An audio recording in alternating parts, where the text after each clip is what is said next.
Hi, my name is Nathan Peterson and I am a specialist with OCD and anxiety. In this video, we are going to be talking about what Just Right OCD is and what it looks like.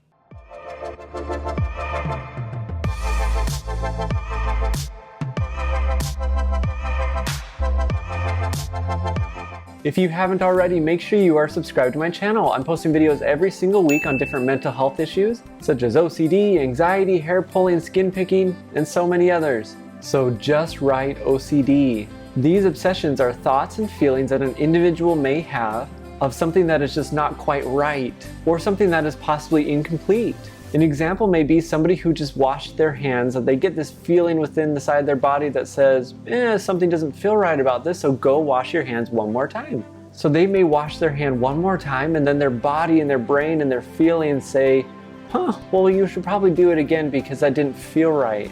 So then they do it again, and they do it again, and they do it again, and they do it again, and they do it again until it feels right. So given this name, Just Right OCD, more than obsessive intrusive thoughts that are roaming through the person's brain over and over and over again like typical OCD topics, this is more of a feeling that the individual gets, kind of a just right feeling. This feels right. Individuals that struggle with Just Right OCD tend to see this throughout the entire day. It can actually take up a lot of time in their life because it can look like so many different things, not just washing hands. It can be anything from grabbing a door handle to getting in their car to leaving a room and feeling like they need to touch that light switch one more time. For those individuals who struggle with Just Right OCD, there is actually a high level of comorbidity conditions. Something like tic disorder or skin picking or hair pulling. This can often make this treatment more difficult for this person. So some of the symptoms of Just Right OCD, like I said, they aren't thoughts that are roaming through this person's head that they are just going to try to figure out and figure out and figure out. They are often just experienced as discomfort or tension inside the person's body. And when I speak to individuals and I say, explain to me how this feels for you, what is it that's going on? I have a really difficult time having that person explain what it is. And often it can just be explained as just right. It feels like I just completed a puzzle, or I just itched that itch that was itching. It feels like I accomplished something that I needed to accomplish. I can't leave it incomplete.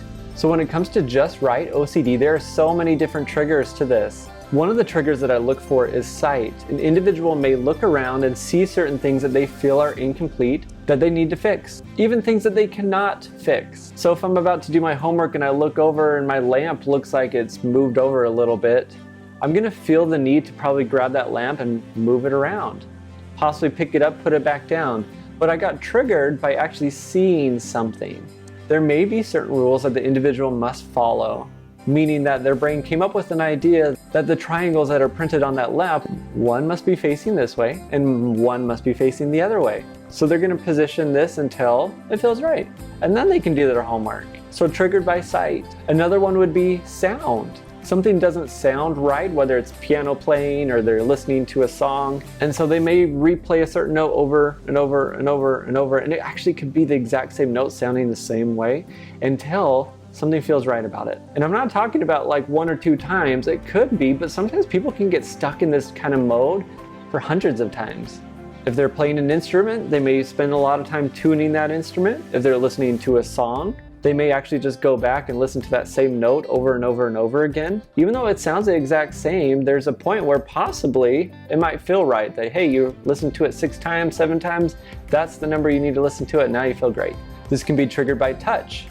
Things that I touch, whether it's a light switch, whether I'm putting my phone down on the desk and it didn't feel right, so I must do it again. I pick up my phone and my body says, yeah, that didn't feel right, so you put it back down.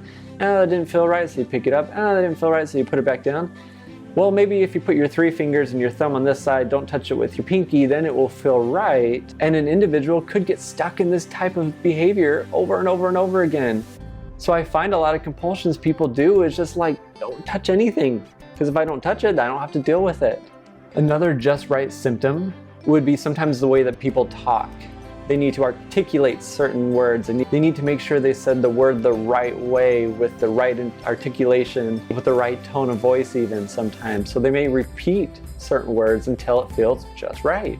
Some possible worries or obsessions that individuals may have would be that somebody's going to disrupt them while they're in this process of fixing whatever they need to fix. That's going to cause a lot of distress for this individual if somebody comes by and says, stop doing that, stop touching that light switch, and they pull them away from it. They may be worried about individuals coming into their life, coming into their room, moving things around, because then, man, they've got to fix a lot of these things that they already fixed, that they haven't touched for years, because they knew that if they were going to touch it again, that they would have to fix it again.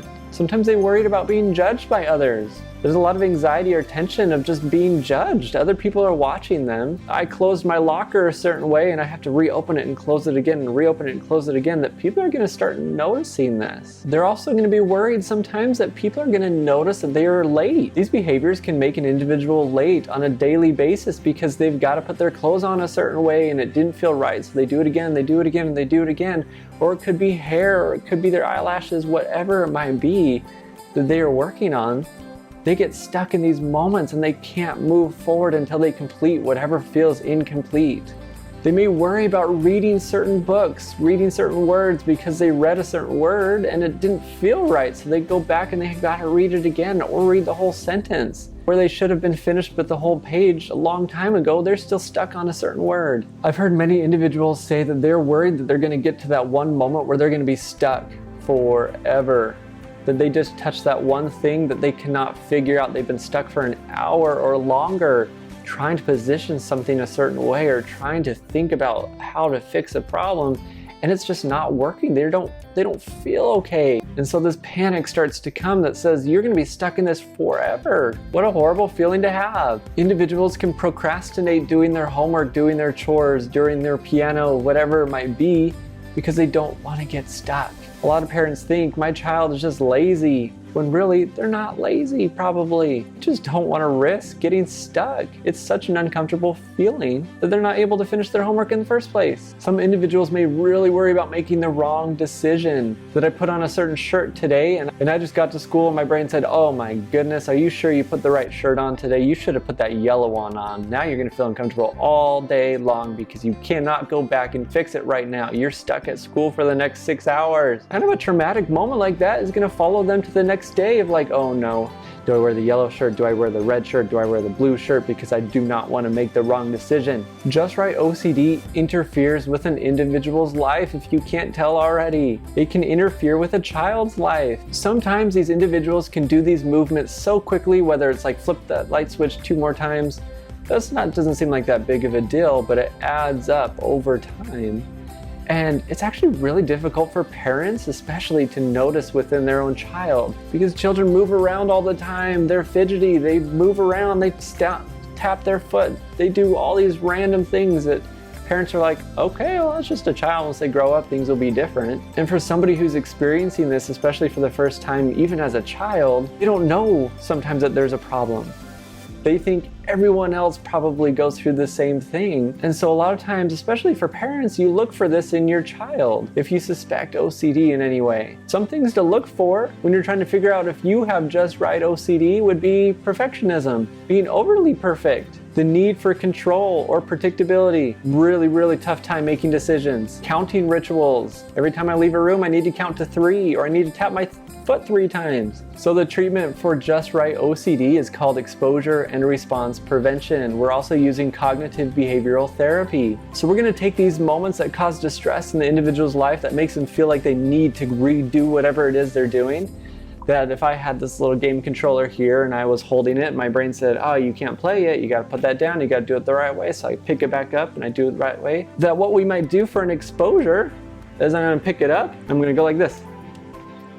I'm going to go like this, and I'm going to feel uncomfortable on purpose. And I'm going to say, yeah, man, I'm going to sit with this feeling all day long. This could be uncomfortable, and I really don't want to make this complete. And I'm just going to play anyway. And while I'm playing, I might have a big smile on my face. I'm like, cool, I love this feeling. It's a great feeling. I hope it lasts all day. That essentially, I'm taking value and power away from this feeling to say, you know what? Feelings don't mean as much as we think they do. It's okay to be uncomfortable, but ultimately, we want to teach the brain something different. It says you must complete this. You must fix this problem. This feeling won't go away until you do it. And we are going to test the theory out. So if I don't fix this, let's see what happens. How long is that distress or anxiety or discomfort or tension going to be there? We'll see. We may create a gradual exposure hierarchy for this. but I'll create a whole separate video on this type of treatment, so make sure you're subscribed so you don't miss this. But do you struggle with Just Right OCD? If you do, let me know in the comments below. What's worked for you? What hasn't worked for you? What type of behaviors do you find yourself doing? Thank you so much for watching, and remember, seek uncertainty. There is actually a high level of comorbidity. One must be facing this way and oh my goodness gracious. Do I wear the yellow shirt? Do I wear the yellow shirt? Wait, yellow?